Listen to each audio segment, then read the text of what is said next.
in the other house in English. Now, he needs to be reminded in the form of being taught some lessons.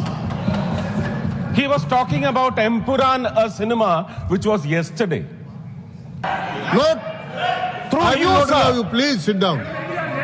Listening. Through you, sir. Please speak. Sir, it was the decision of the producers and the lead actor of the film, with the permission of the director of the film, to remove 17 portions from that film. It was their decision. Please. And what is the circus which is going on in the name of politics in the whole of the state? I will tell Mr. Britas, with due respect, നിങ്ങൾക്ക് രാഷ്ട്രീയത്തിന്റെ കൈ മാത്രമല്ല പൊള്ളിയിരിക്കുന്നത്, മറ്റ് പലതും പൊള്ളിയിട്ടുണ്ട്, ഇനിയും പൊള്ളും. അതിന്റെ മുറിവ് നിങ്ങൾ കേൾക്കും. ഒരു കമ്മീഷൻ ജസ്റ്റിസ് CNRന്റെ പേരിൽ ഒരു കമ്മീഷനെ രൂപീകരിച്ചു. ഹൈക്കോടതി അതെടുത്ത് തോട്ടിൽ കളഞ്ഞിട്ടുണ്ട്. നിങ്ങൾ സൃഷ്ടിച്ച പ്രമേയം അറബിക്കടലിൽ മുക്കുകല്ല, ചവിട്ടി താഴ്ത്തിയിരിക്കും കേരളത്തിലെ ജനങ്ങൾ. അതിന് ഹിന്ദുവും ക്രിസ്ത്യാനിയും മുസ്ലിമും ഒന്നുമില്ല, ചവിട്ടി താഴ്ത്തിയിരിക്കും. Thank you very much. Empuraan സിനിമയിലെ കഥാപാത്രമുണ്ട്. ആരാധനയോ സർ? മുന്ന. ആ മുന്നയെ ഇവിടെ കാണാം. ഈ BJP ബെഞ്ചുകളിൽ ഒരു മുന്നയെ കാണാം. ഈ മുന്നയെ തിരിച്ചറിയും, മലയാളി തിരിച്ചറിയും, കേരളം തിരിച്ചറിയും സർ. അതാണ് കേരളത്തിന്റെ ചരിത്രം. നിങ്ങളുടെ വിഷത്തെ ഞങ്ങൾ അവിടെ നിന്ന് മാറ്റി നിർത്തി. ഒരാൾ ജയിച്ചിട്ടുണ്ട്, ഞങ്ങൾ നിയമത്തെ അക്കൗണ്ട് പൂട്ടിച്ച പോലെ വൈകാതെ തന്നെ ആ അക്കൗണ്ട് ഞങ്ങൾ പൂട്ടിക്കും. ഒരു തെറ്റ് പറ്റി മലയാളിക്ക്, ആ തെറ്റ് ഞങ്ങൾ തിരുത്തും വൈകാതെ. പേടിക്കണ്ട സർ. ഒരു കാര്യം ഞാൻ പറയാം, മുൻപത്തെ ആൾക്കാർക്ക് ഒരാൾക്ക് പോലും വീട് നഷ്ടപ്പെട്ടില്ല. ഇത് ഇടതുപക്ഷ ഗവൺമെന്റിന്റെ പ്രഖ്യാപനമാണ്, അത് ഞങ്ങളുടെ വാഗ്ദാനമാണ്. ക്രിസ്ത്യാനികളുടെ പേരിൽ മുതലക്കണ്ണീർ ഒഴുക്കുന്നവരുണ്ട് ഇവിടെ. ക്രിസ്ത്യാനികളുടെ പേരിൽ മുതലക്കണ്ണീർ. ഓരോ ദിവസവും ക്രിസ്ത്യാനികൾക്കെതിരെ ഉത്തരേന്ത്യയിൽ ആക്രമണം നടന്നുകൊണ്ടിരിക്കുകയാണ്. ഇന്നും ജബൽപൂരിൽ ക്രിസ്ത്യാനികൾക്കെതിരെ ആക്രമണം നടക്കുന്നു. കഴിഞ്ഞ വർഷം മാത്രം 700 ആക്രമണങ്ങളാണ് ക്രിസ്ത്യാനികൾക്കെതിരെ നടന്നത്. മണിപ്പൂരിൽ 200-ലേറെ പള്ളികൾ കത്തിച്ചു. രാജ്യത്തിന്റെ മതനിരപേക്ഷതയും ജനാധിപത്യവും ഒക്കെ തകർക്കാൻ ശ്രമിക്കുന്ന മുന്നമാരെ, പാർലമെന്റിന്റെ അകത്ത് കാണുന്ന മുന്നമാരെ കുറിച്ചാണ് നമ്മളിപ്പോൾ കേട്ട ജോൺ ബ്രിട്ടാസിന്റെ ഇന്നത്തെ രാജ്യസഭയിലെ ഉശിരൻ പ്രസംഗത്തിൽ അതിശക്തമായി തന്നെയാണ് നമ്മൾ കേട്ടത്. വഖഫ് നിയമ ഭേദഗതി ബില്ല് രാജ്യസഭയിലേക്ക് എത്തുമ്പോൾ ലോക്സഭയിലെ പോലെ തന്നെ ഇന്ത്യൻ പ്രതിപക്ഷം രാജ്യസഭയിലും അതിശക്തമായി മോദി സർക്കാരിനെതിരെ ഇതിനെതിരെ പോരാടുകയായിരുന്നു. അതിശക്തമായ പോരാട്ടമാണ്. മധുരയിൽ നിന്ന് ന്യൂസ് ആൻഡ് വ്യൂസുമായി പ്രേക്ഷകർക്ക് മുൻപിലേക്ക് എത്തുമ്പോൾ, മധുരയിൽ CPIMന്റെ 24ാം പാർട്ടി കോൺഗ്രസിൻ്റെ ഉദ്ഘാടന വേളയിൽ CPIMും മറ്റിടതു പാർട്ടികളും മുന്നോട്ട് വെച്ച വളരെ ശക്തമായ ഒരു രാഷ്ട്രീയ സന്ദേശമുണ്ട്. യോജിച്ച പോരാട്ടം. ആ നിർദ്ദേശത്തെ അല്ലെങ്കിൽ അതിൻ്റെ അനിവാര്യതയെ ഏറ്റവും അധികം പ്രതിഫലിപ്പിച്ച ഒരു സാഹചര്യത്തിലൂടെയാണ് രാജ്യം കടന്നു പോകുന്നത്.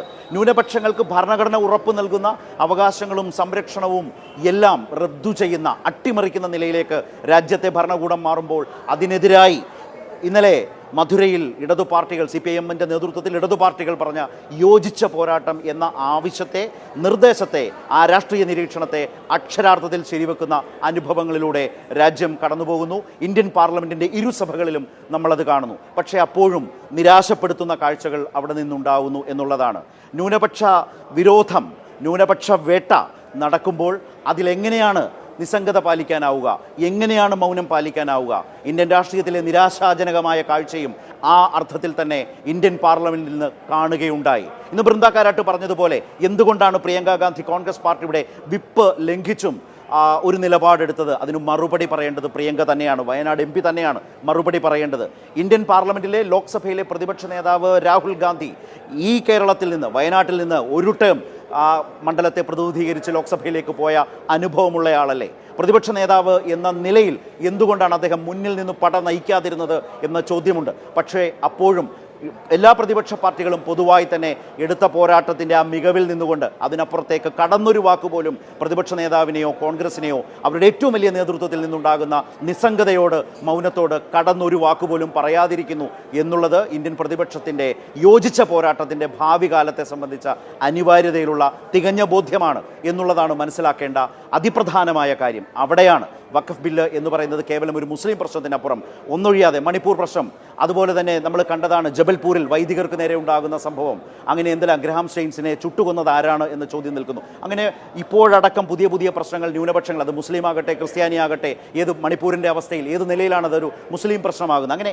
ന്യൂനപക്ഷങ്ങൾ ഏതുമാകട്ടെ അവർക്കെതിരെ അതിശക്തമായ നിലപാടുകൾ സ്വീകരിക്കുന്ന, വളരെ ആസൂത്രിതമായി നീങ്ങുന്ന ഒരു സർക്കാരിനെതിരെ, ഒരു രാഷ്ട്രീയ സംവിധാനത്തിനെതിരെ, സംഘ് പരിവാർ പ്രത്യയശാസ്ത്രത്തിനെതിരെ യോജിച്ച പോരാട്ടം എന്ന് പറയുന്ന ഒരു ശക്തമായ അനിവാര്യതയാണ് പാർലമെന്റ് ബോധ്യപ്പെടുത്തിക്കൊണ്ടിരിക്കുന്നത്. അവിടെയാണ് ആ പോരാട്ടത്തെക്കുറിച്ച് പറയുമ്പോൾ പോരാടിയവരും പതുങ്ങിയവരും ആരൊക്കെ എന്ന പ്രധാനപ്പെട്ട ചോദ്യമാണ് ഇന്ന് ന്യൂസ് ആൻഡ് വ്യൂസിൽ ഉയരുന്നത്. ഇന്ന് ന്യൂസ് ആൻഡ് വ്യൂസിൽ പങ്കെടുക്കുന്നത് CPIMന്റെ മധുര പാർട്ടി കോൺഗ്രസിൽ പങ്കെടുക്കുന്ന പ്രതിനിധിയായിട്ടുള്ള ജേക്സി തോമസ് ഈ ചർച്ചയിലേക്ക് എത്താമെന്ന് അറിയിച്ചിട്ടുണ്ട്. പാർട്ടി കോൺഗ്രസിൻ്റെ ഇന്നത്തെ സെഷൻ അവസാനിച്ചിട്ട് അത് കഴിഞ്ഞാൽ ഉടൻ തന്നെ ജേക്ക് ചർച്ചയിലേക്ക് വരുമെന്നാണ് പ്രതീക്ഷിക്കുന്നത്. അത്തരം അറിയിപ്പാണ് അല്ലെങ്കിൽ ആ വിവരമാണ് നമ്മുടെ മുമ്പിലുള്ളത്.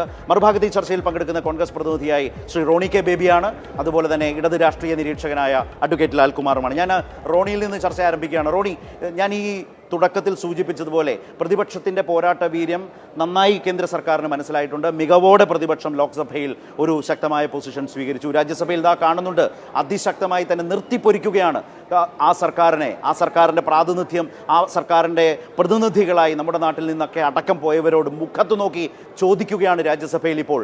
പക്ഷേ ആ പോരാട്ടം മുന്നോട്ട് പോകുമ്പോഴും വളരെ പ്രധാനപ്പെട്ട രണ്ട് നേതാക്കളുടെ കാര്യത്തിൽ, അത് രാഹുൽ ഗാന്ധി കോൺഗ്രസിൻ്റെ നേതാവെന്നത് മാത്രമല്ല ഇന്ത്യൻ പ്രതിപക്ഷ പാർട്ടികളുടെ ആകെ പ്രതിപക്ഷ നേതാവാണ് ലോക്സഭയിലേത്. അതുപോലെ തന്നെ കോൺഗ്രസ് പാർട്ടിയെ സംബന്ധിച്ചും അല്ലെങ്കിൽ ഇന്ത്യൻ പ്രതിപക്ഷത്തെ സംബന്ധിച്ചും വയനാട്ടിൽ നിന്ന് ജയിച്ചു പോയ പ്രിയങ്കയും അത്രമേൽ പ്രധാനപ്പെട്ട ഒരു രാഷ്ട്രീയ വ്യക്തിത്വം തന്നെയാണ്.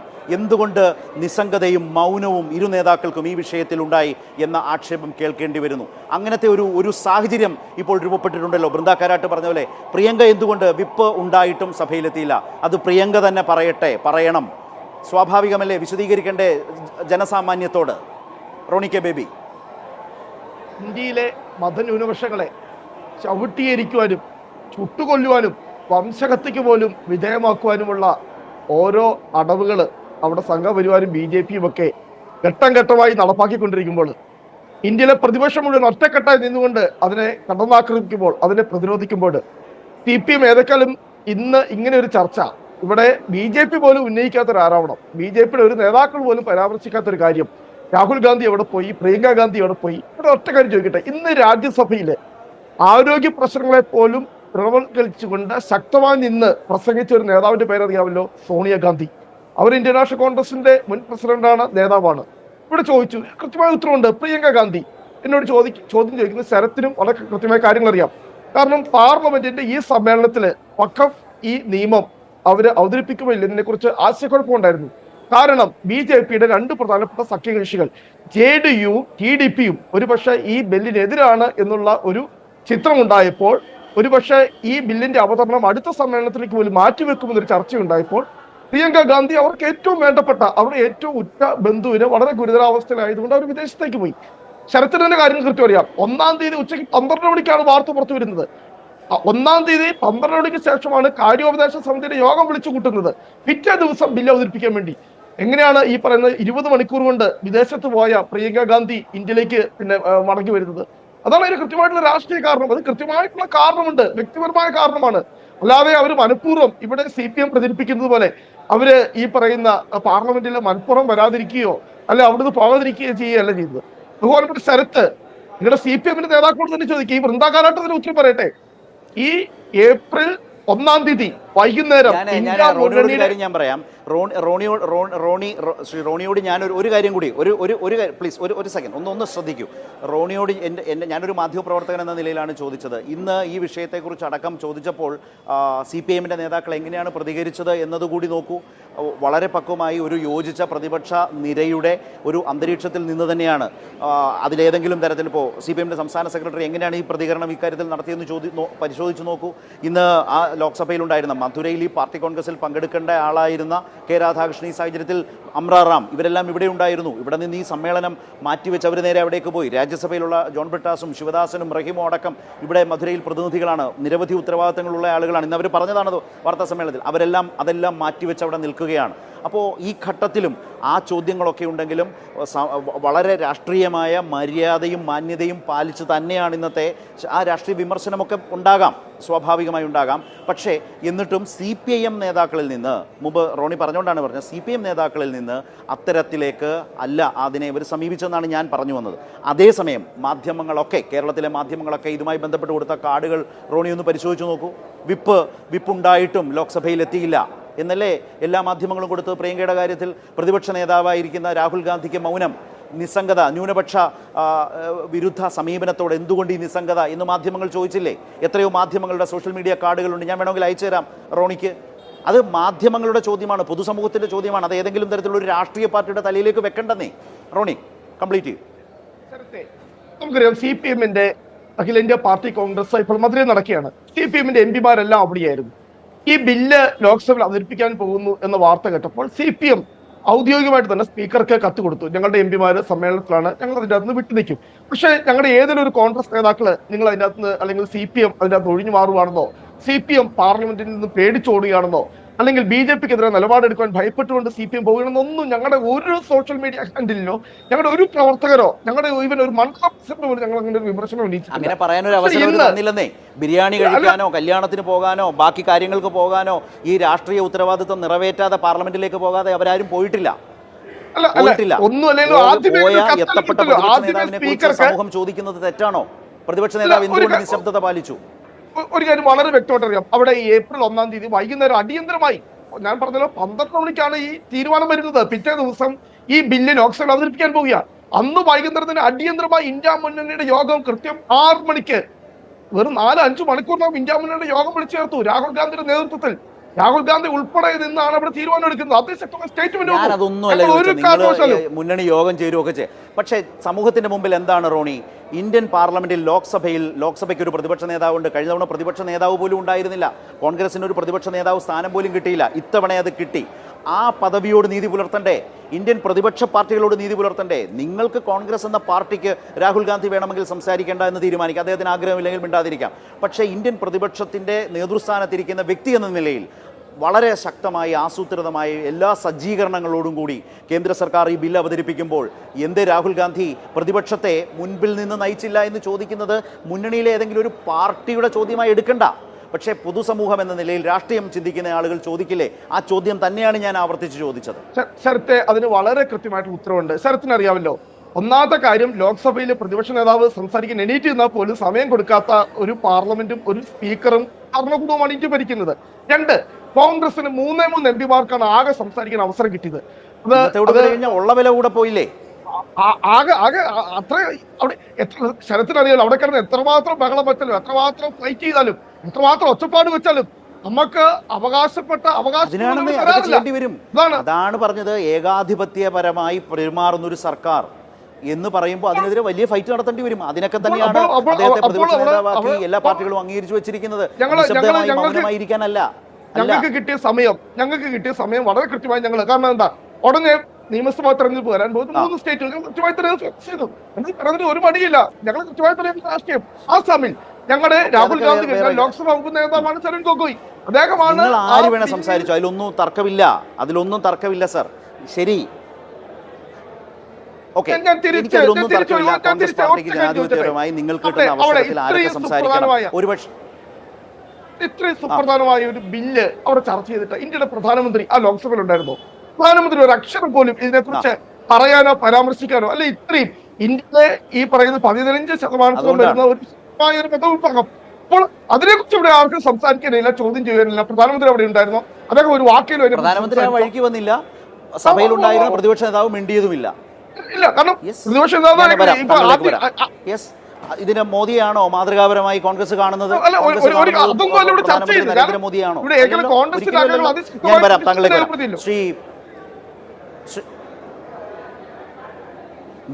ഞാൻ എൻ്റെ ചോദ്യം ഞാൻ കോൺഗ്രസ് ആര് സംസാരിച്ചു എന്നുള്ളതൊന്നുമല്ല. ഞാൻ ചോദിച്ചത് അതിനൊക്കെ അപ്പുറത്തുള്ളൊരു ഡയമെൻഷനിൽ നിന്നാണ്. ഇന്ത്യൻ ലോക്സഭയിലെ പ്രതിപക്ഷ നേതാവ് എന്ന നിലയിലാണ് ഞാൻ അതേക്കുറിച്ച് പറഞ്ഞത്. ഞാൻ ശ്രീ ജെയ്ക്കിലേക്ക് കൂടി പോവുകയാണ്. ഞാൻ അതിനുശേഷം റോണിയിലേക്ക് വരാം, ശ്രീ ലാൽകുമാറിലേക്ക് ഇതിന് ശേഷം എത്തുകയും ചെയ്യാം. ജെയ്ക്ക് ഇന്ന് ഈ പാർട്ടി കോൺഗ്രസിൽ പങ്കെടുക്കുന്നത് കൊണ്ട് വാർത്തകളൊക്കെ കാര്യമായും പൂർണ്ണമായും വളരെ കാര്യമായി ശ്രദ്ധിച്ചിട്ടുണ്ടോ എന്നൊന്നും എനിക്കറിയില്ല. പക്ഷേ വളരെ പ്രധാനപ്പെട്ട കാര്യം ഈ വഖഫ് ബില്ലുമായി ബന്ധപ്പെട്ട വഖഫ് ബില്ല് എന്ന് പറയുന്ന ഒരു മുസ്ലിം പ്രശ്നം എന്ന നിലയിലേക്ക് ആ വിഷയത്തെ കൊണ്ടുവരുന്നു. അത് ന്യൂനപക്ഷങ്ങൾക്കിടയിൽ തന്നെ ഭിന്നതയുണ്ടാക്കാൻ വേണ്ടിയുള്ള വലിയ പരിശ്രമം നടക്കുന്നു. സ്വാഭാവികമായും കേരളത്തിന് അകത്തടക്കം ഇതുമായി ബന്ധപ്പെട്ട് സംഭവിച്ചിട്ടുള്ള പ്രതികരണങ്ങളും താല്പര്യങ്ങളും സ്വഭാവങ്ങളും ഒക്കെ നമ്മുടെ മുമ്പിലുണ്ട്. പക്ഷേ അതുമാത്രമല്ല, മറുഭാഗത്ത് ജബൽപൂരിൽ വൈദികർക്ക് നേരെ ജനക്കൂട്ടം അവരെ വല്ലാതെ ആക്രമിക്കുന്നു. ദൃശ്യങ്ങൾ സഹിതം മലയാള മാധ്യമങ്ങളിൽ വാർത്ത വന്നു. അതിനെതിരെ ശക്തമായി പ്രതികരിക്കേണ്ടി വരുന്നു. മണിപ്പൂർ നിന്ന് കത്തിയപ്പോൾ ഞാൻ ഇപ്പോഴും ഓർക്കുന്നുണ്ട്, ആദ്യമായി അവിടേക്ക് പോയ യുവജന നേതാക്കളിൽ ഒരാൾ താങ്കളായിരുന്നു. നമ്മളൊക്കെ അന്ന് അതിൻ്റെ അടിസ്ഥാനത്തിൽ അന്ന് ചോദിച്ചത്, അതായത് മണിപ്പൂർ നിന്ന് കത്താൻ തുടങ്ങിയതിൻ്റെ ആദ്യ ആഴ്ചയിൽ തന്നെ പോയ ആളാണ്. അങ്ങനെ എത്രയോ സംഭവങ്ങൾ. അപ്പോൾ ന്യൂനപക്ഷങ്ങൾ ഏതുമാവട്ടെ, അത് മുസ്ലിം ആവട്ടെ മറ്റു മതസ്ഥരാവട്ടെ, ആ ന്യൂനപക്ഷ വേട്ട, ന്യൂനപക്ഷ ദ്രോഹപരമായ ഒരു സമീപനം മോദി സർക്കാർ സ്വീകരിക്കുന്നു എന്ന അവസ്ഥ വരുമ്പോൾ ഇവിടെ ഉയരുന്നൊരു ചോദ്യം, പ്രതിപക്ഷ നേതാവ് രാഹുൽ ഗാന്ധി, വയനാടിൻ്റെ MP, ഇവർ തുടരുന്ന ഒരു നിസ്സംഗതയും മൗനവും എന്ന പ്രശ്നം പൊതുസമൂഹത്തിൽ ചർച്ചയായിട്ടുണ്ട്. ഇന്ത്യ മുന്നണിയിലെ പാർട്ടികളൊക്കെ കുറച്ച് കരുതലോടുകൂടിയാണ് അതിനെ പ്രതികരിക്കുന്നത്. പക്ഷേ സമൂഹത്തിൽ നിന്ന് ഉയരുന്ന ആ ചോദ്യത്തെ അവഗണിക്കാൻ കോൺഗ്രസ് പാർട്ടിക്കും രാജ്യത്തെ പ്രതിപക്ഷ പാർട്ടികൾക്കും കഴിയുമോ?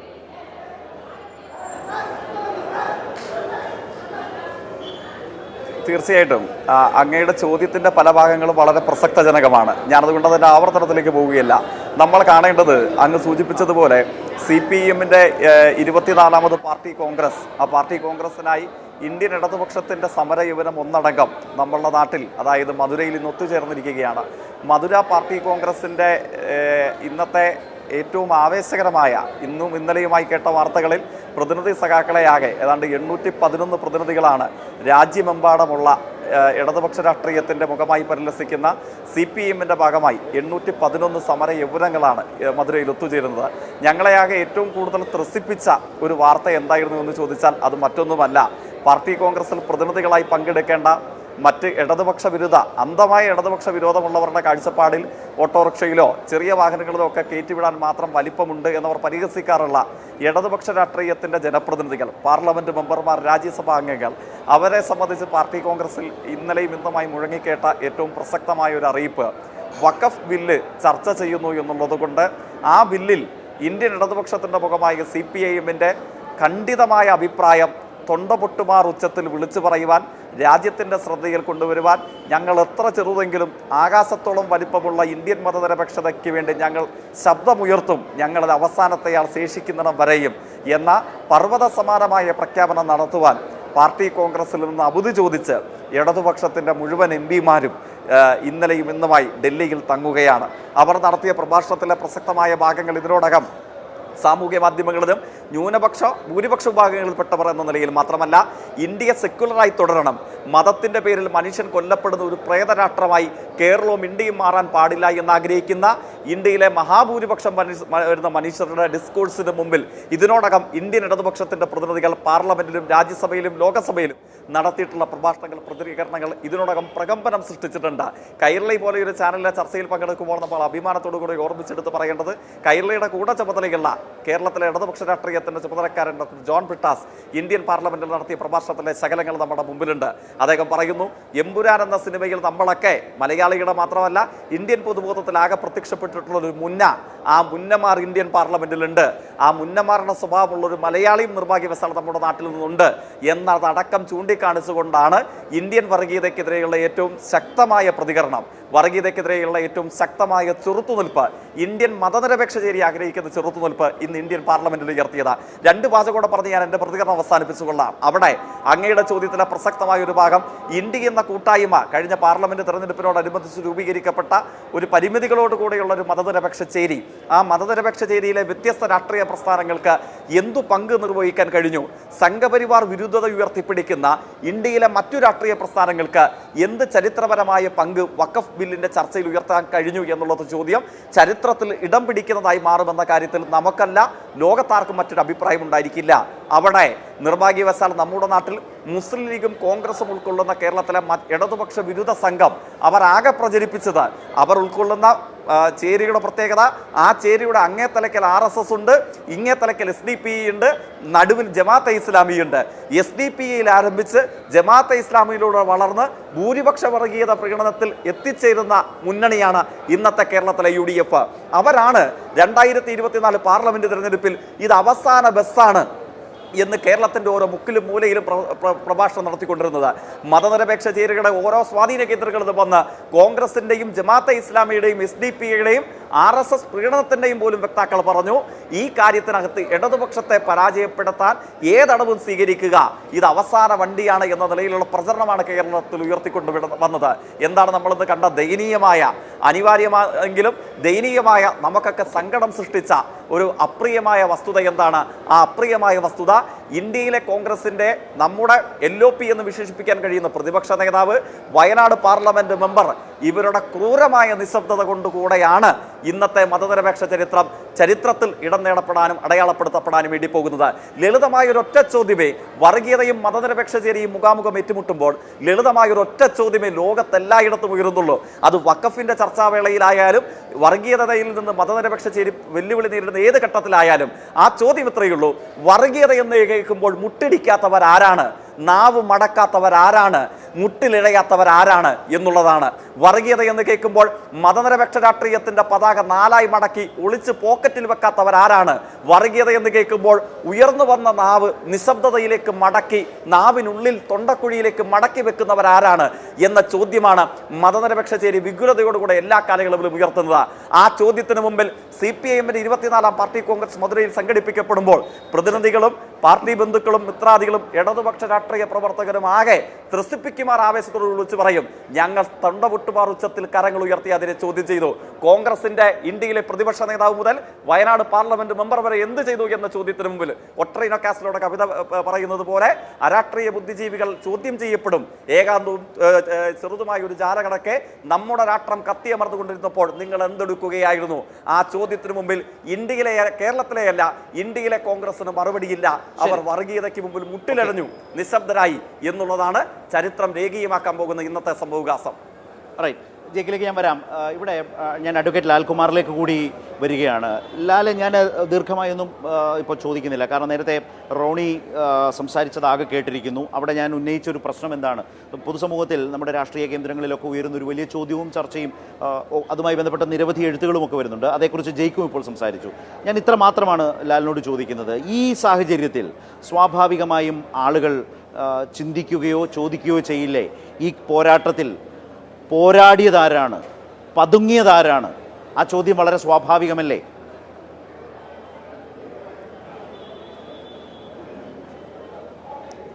വളരെ പ്രാധാന്യമുള്ള ഒരു ചോദ്യമാണ്. നോക്കൂ, പ്രതിപക്ഷ നേതാവായ രാഹുൽ ഗാന്ധി ഈ വിഷയത്തിൽ എന്തുകൊണ്ട് മൗനം പാലിച്ചു? കോൺഗ്രസിൻ്റെ പ്രതിനിധി അല്ലെങ്കിൽ പ്രതിനിധികൾ പാർലമെൻറ്റിൽ സംസാരിച്ചു എന്നുള്ള കാര്യത്തിൽ നമുക്ക് ആർക്കും സംശയമില്ല. നോക്കൂ, കോൺഗ്രസിൻ്റെ തന്നെ ലീഡർ ഓഫ് ഓപ്പോസിഷൻ എന്ന് പറയുന്നത് 10 വർഷങ്ങൾക്ക് ശേഷം അവർക്ക് കിട്ടുന്ന ഒരു കാര്യമാണ്. അതിന് ഈ ഇന്ത്യ മുന്നണി മൊത്തത്തിൽ ഒരുമിച്ച് നിന്ന് കോൺഗ്രസിന് വേണ്ടി ഇപ്പം കേരളത്തിലെ കാര്യം വിടൂ, മറ്റുള്ള സംസ്ഥാനങ്ങളിൽ ഒന്നിച്ച് കോൺഗ്രസിൻ്റെ ആൾക്കാരെ ജയിപ്പിക്കാനുള്ള വലിയ ശ്രമം നടത്തിയിട്ടുണ്ട്. അങ്ങനെ അതിൻ്റെ ഒരു ചൂടുപറ്റി യഥാർത്ഥത്തിൽ ലീഡർ ഓഫ് ഓപ്പോസിഷൻ ആയ ആളാണ്. അല്ലാതെ കോൺഗ്രസിൻ്റെ സ്വയമേ ഉള്ള ശക്തി കൊണ്ട് 100 സീറ്റ് പിടിച്ച് യഥാർത്ഥത്തിൽ ലീഡർ ഓഫ് ഓപ്പോസിഷനായ ആളല്ല രാഹുൽ ഗാന്ധി. അങ്ങനെ ഇരിക്കെ ഈ പറയുന്ന ഇന്ത്യൻ നിരപേക്ഷതയെ ഏറ്റവും കൂടുതൽ ത്രട്ടൺ ചെയ്യുന്ന ഒരു സിറ്റുവേഷനിൽ കൂടെയാണ് നമ്മൾ കടന്നു പോകുന്നത്. ഹിന്ദുത്വ രാഷ്ട്രീയം വളരെ കൃത്യമായി കളിക്കുന്ന കളി അത് മുസ്ലിം ഏലിയനേഷൻ എന്നുള്ള കാര്യത്തിൽ എനിക്ക് സംശയമില്ല. ആ മുസ്ലിം ഏലിയനേഷന് അവർ ക്രിസ്ത്യൻസിൻ്റെയും കൂടെ കൂട്ടുചേർന്ന് എങ്ങനെ മുസ്ലിംസിനെ ഏലിയനേറ്റ് ചെയ്യാം എന്നുള്ള ഒരു ശ്രമം, വലിയ ഒരു പ്രോട്ടോടൈപ്പ് അതുമായി ബന്ധപ്പെട്ട് ഉണ്ടാക്കിക്കൊണ്ടിരിക്കുന്ന ഒരു കാലത്തിൽ കൂടെയാണ് നമ്മൾ കടന്നു പോകുന്നത്. അവിടെ യഥാർത്ഥത്തിൽ സംസാരിക്കേണ്ടിയിരുന്നത് ലീഡർ ഓഫ് ഓപ്പോസിഷൻ അല്ലേ? ലീഡർ ഓഫ് ഓപ്പോസിഷന് സംസാരിച്ചാൽ എന്തായിരുന്നു കുഴപ്പം? നോക്കൂ, മറ്റൊരാൾ സംസാരിച്ചോ ആര് സംസാരിക്കുന്നു എന്നുള്ളത് കോൺഗ്രസിൻ്റെ ചോയ്സ് ആണെങ്കിൽ പോലും പ്രതിപക്ഷ നേതാവ് എന്നുള്ളൊരു പദവി കിട്ടിയിരിക്കുന്ന ഒരാൾ അദ്ദേഹത്തിന് സംസാരിക്കുന്നതിൽ എന്തായിരുന്നു ന്യൂനത, അല്ലെങ്കിൽ എന്തായിരുന്നു പ്രശ്നം? ഈ പറയുന്ന ന്യൂനപക്ഷ മതവിഭാഗങ്ങൾ മാത്രം നേരിടുന്ന ഒരു പ്രശ്നത്തെ, ഇത് മുസ്ലിം ന്യൂനപക്ഷം നേരിടുന്ന ഒരു പ്രശ്നമാണ് വഖഫുമായിട്ട് ബന്ധപ്പെട്ട കാര്യം. ആ വഖഫുമായിട്ട് ബന്ധപ്പെട്ട കാര്യത്തിൽ എന്തുകൊണ്ട് യഥാർത്ഥത്തിൽ രാഹുൽ ഗാന്ധിയുടെ ശബ്ദം ഉയർന്നില്ല, അല്ലെങ്കിൽ രാഹുൽ ഗാന്ധിയുടെ പാർട്ടിയുടെ ശബ്ദം ഉയർന്നു എന്നുള്ളതല്ലല്ലോ ഇവിടുത്തെ ചോദ്യം. രാഹുൽ ഗാന്ധിയുടെ ശബ്ദം എന്തുകൊണ്ട് ഉയർന്നില്ല എന്നുള്ള ചോദ്യത്തിന് കോൺഗ്രസിന് വ്യക്തമായി മറുപടി പറയാൻ കഴിഞ്ഞിട്ടില്ല. അതിനുള്ള മറുപടി ഞാൻ പറയാം. ഞാനിത് പല പ്രാവശ്യം പറഞ്ഞിട്ടുള്ളൊരു കാര്യമാണ്, അത് വീണ്ടും ഒന്നുകൂടെ പറയാൻ തോന്നുന്നു. കോൺഗ്രസിനെ സംബന്ധിച്ചിടത്തോളം കേരളം എന്ന് പറയുന്ന കേരളത്തിലെ ആൾക്കാരെ എടുത്തു നോക്കിക്കഴിഞ്ഞാൽ കേരളത്തിൽ അവർക്ക് മുസ്ലിം ലീഗ് ഈ വോട്ടുകളുടെ ആവശ്യമുണ്ട്. അതേ സ്ഥാനത്ത് നോർത്ത് ഇന്ത്യൻ ഹാർട്ട്ലാൻഡിലേക്ക്, അല്ലെങ്കിൽ ഈ പറയുന്ന പാലക്കാട് കഴിഞ്ഞാൽ അവരെ സംബന്ധിച്ചിടത്തോളം അവർ കൂടുതൽ ഇമ്പോർട്ടൻസ് കൊടുക്കുന്നത് ഹിന്ദു വോട്ടുകൾക്കാണ്. ഈ പറയുന്ന മുസ്ലിം വോട്ടുകൾക്ക് വലിയ പ്രാധാന്യമില്ല എന്നുള്ളതാണ് സത്യം. കാര്യം അതുകൊണ്ടാണ് ഈ മുസ്ലിം ലീഗ് പോലും അല്ലെങ്കിൽ ന്യൂനപക്ഷ വിഷയങ്ങളിൽ വരുമ്പം ഈ നോർത്ത് ഇന്ത്യയിലേക്ക് വരുന്നപ്പോൾ കോൺഗ്രസ് ഒരു ഇരട്ടത്താപ്പ് പലപ്പോഴും എടുക്കുന്നത്. അതുപോലൊരു ഇരട്ടത്താപ്പാണ് ഈ പറയുന്ന രാഹുൽ ഗാന്ധി ഈ വിഷയത്തിൽ എടുത്തിരിക്കുന്നതെന്ന് ഞാൻ നിസ്സംശയം പറയും. കാരണം രാഹുൽ ഗാന്ധിയെ സംബന്ധിച്ചിടത്തോളം ഒരു മുസ്ലിം കോസിന് വേണ്ടി നിന്ന ഒരു നേതാവാകാൻ പാടില്ല എന്ന് അങ്ങനെ ഒരു പ്രൊജക്ഷൻ, അങ്ങനെ ഒരു എക്സ്ട്രാപൊളേഷൻ അദ്ദേഹത്തിൻ്റെ ഇമേജിന് ഉണ്ടാകാൻ പാടില്ല എന്ന് നിർബന്ധമുള്ളതുകൊണ്ടാണ് അദ്ദേഹം മാറി നിന്നത്. ഇപ്പം പ്രിയങ്ക ഗാന്ധിയുടെ കാര്യം പറഞ്ഞു. പ്രിയങ്ക ഗാന്ധിക്ക് ഈ പറയുന്ന പോലെ വേറെ എവിടെയോ പോകണം, ആരോ സുഖമില്ലാതെ കിടക്കുന്നു എന്നൊരു അഭിപ്രായം റോണി കെ ബേബി പറഞ്ഞു. നമുക്കതങ്ങ് അലോ ചെയ്യാം. കാര്യം ഒരാൾക്ക് സുഖമില്ലാതെ വന്നിരിക്കുന്നു, അത്യാഹിത സിറ്റുവേഷനിൽ കിടക്കുന്ന ഒരാളാണെങ്കിൽ, ഒരു എമർജൻസി സിറ്റുവേഷനിൽ കിടക്കുന്ന ഒരാളാണെങ്കിൽ അവരതിന് പോയതാണെന്ന് പറഞ്ഞാൽ നമുക്കങ്ങ് ക്ഷമിക്കാം. അതേ സ്ഥാനത്ത് ഈ പറയുന്ന ആ കുടുംബം മാറി നിന്നു. ഈ പറയുന്ന സോണിയാഗാന്ധി സംസാരിച്ചതിനെ കുറിച്ച് പറഞ്ഞല്ലോ. സോണിയാഗാന്ധി സംസാരിച്ചിട്ടില്ല, അല്ലെങ്കിൽ ഇന്ത്യൻ രാഷ്ട്രീയത്തിൽ സോണിയാഗാന്ധി സംഘപരിവാറിനെതിരെ സംസാരിച്ചിട്ടില്ലെന്നോ അവർ പാർലമെന്റിൽ എഴുന്നേറ്റിട്ടില്ലെന്നോ ഒരഭിപ്രായം നമുക്കില്ല. നമ്മുടെ പ്രശ്നം രാഹുൽ ഗാന്ധിയാണെന്നുള്ളതാണ്. രാഹുൽ ഗാന്ധിയെക്കുറിച്ചാണ് അദ്ദേഹം ഒരു വലിയ വിഷയം വരുമ്പോൾ അദ്ദേഹം ഒളിച്ചോടുന്നു എന്ന് നമ്മൾ പലപ്പോഴും പറഞ്ഞിട്ടുള്ളത്.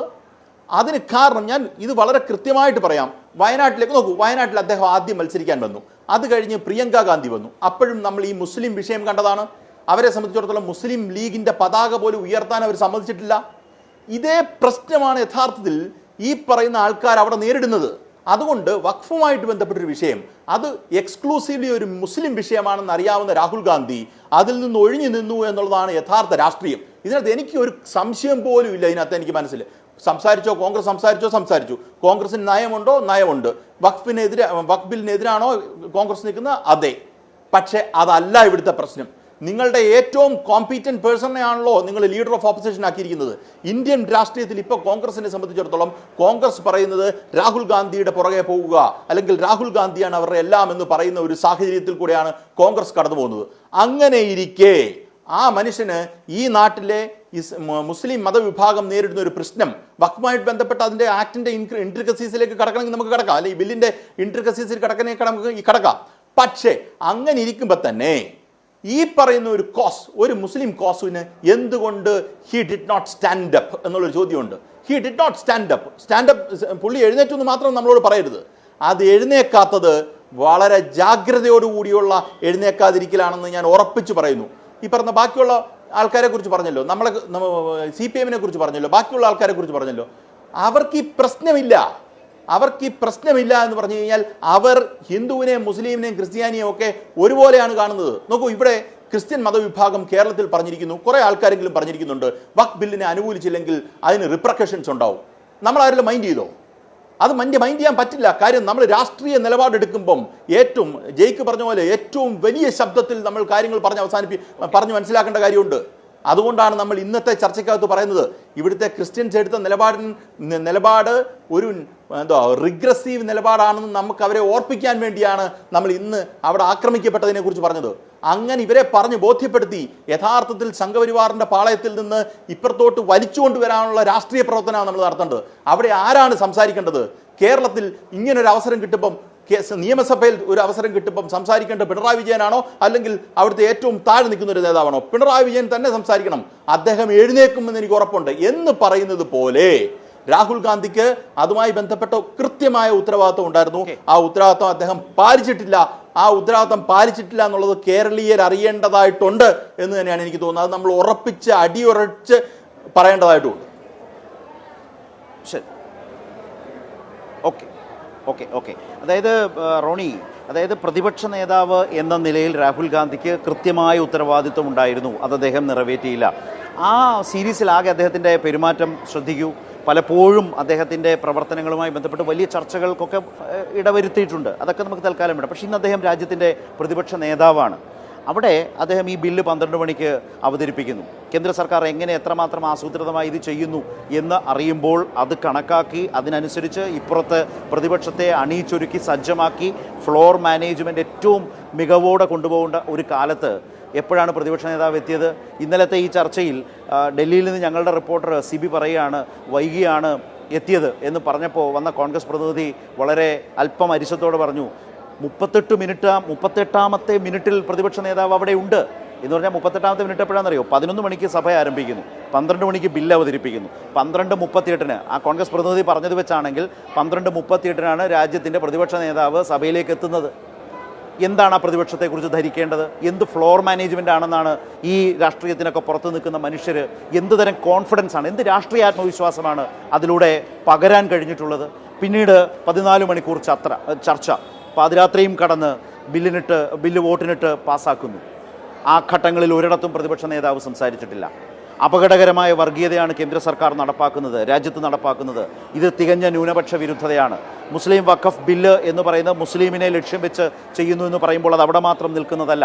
ന്യൂനപക്ഷങ്ങളെല്ലാം ഓരോ ഘട്ടത്തിലും വേട്ടയാടുന്നു. ജബൽപൂരിലെ സംഭവം അനുസ്മരിച്ചുകൊണ്ട്, വൈദികർ ആക്രമിക്കപ്പെട്ടതടക്കം അനുസ്മരിച്ചുകൊണ്ട്, മണിപ്പൂരിൻ്റെ അവിടെ കുക്കി വിഭാഗത്തിനും മറ്റും നേരിടേണ്ടി വന്നിട്ടുള്ള തീവ്രമായിട്ടുള്ള ആക്രമണങ്ങളുടെ പശ്ചാത്തലം സൂചിപ്പിച്ചുകൊണ്ട് എന്തെല്ലാം സംഭവങ്ങൾ, സംഘ് പരിവാർ കാർമ്മികത്വത്തിൽ രാജ്യത്ത് നടന്ന ക്രൈസ്തവർക്ക് നേരെ നടന്നിട്ടുള്ള സംഭവങ്ങൾ ചൂണ്ടിക്കാട്ടി, ഇതിലെ അപാകത ചൂണ്ടിക്കാട്ടി, മുസ്ലിമേതര വിഭാഗത്തിൽപ്പെട്ടവർക്ക് വഖഫിലേക്ക് കടന്നു വരാൻ കഴിയുന്ന നിലയിലേക്ക് അതിൽ വരുത്തുന്ന മാറ്റങ്ങളെ ചൂണ്ടിക്കാട്ടി ഇത് പൂർണ്ണമായും ന്യൂനപക്ഷ വിരുദ്ധമാണ്, അതല്ലാതെ മുസ്ലിം വിരുദ്ധത എന്ന നിലയിലേക്ക് മാത്രം അതിനെ കാണേണ്ട, മുസ്ലിം പ്രശ്നം എന്ന നിലയിൽ മാത്രമല്ല കാണേണ്ടത്. അങ്ങനെ അല്ലാതെ ചിന്തിക്കുന്ന മനുഷ്യരെ പോലും എഡ്യൂക്കേറ്റ് ചെയ്യാൻ കഴിയുന്ന നിലയിലേക്ക് ഒരു ഉയർന്ന തലത്തിൽ ആ നിലയിൽ ഒരു നിലപാട് പറഞ്ഞ് പാർലമെൻറ്റ് രേഖകളിൽ ഇടം പിടിക്കേണ്ടതായിരുന്നില്ലേ പ്രതിപക്ഷ നേതാവിൻ്റെ റോൾ?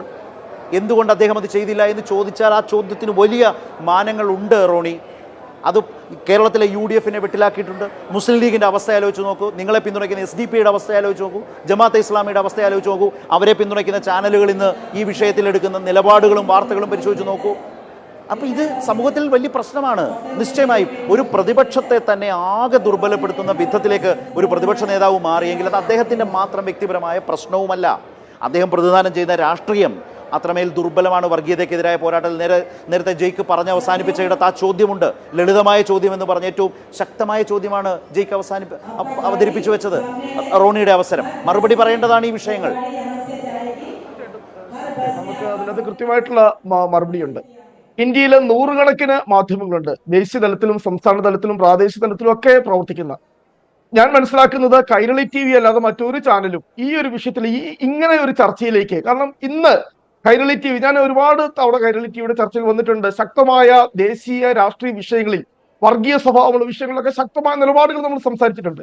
പക്ഷേ ഇന്ന് ഇന്ത്യൻ പാർലമെന്റ് ലോക്സഭ പാസ്സാക്കി, രാജ്യസഭ ഇന്ന് പാസ്സാക്കാൻ പോകുന്നു, പാർലമെന്റ് പാസ്സാക്കാൻ പോകുന്നു.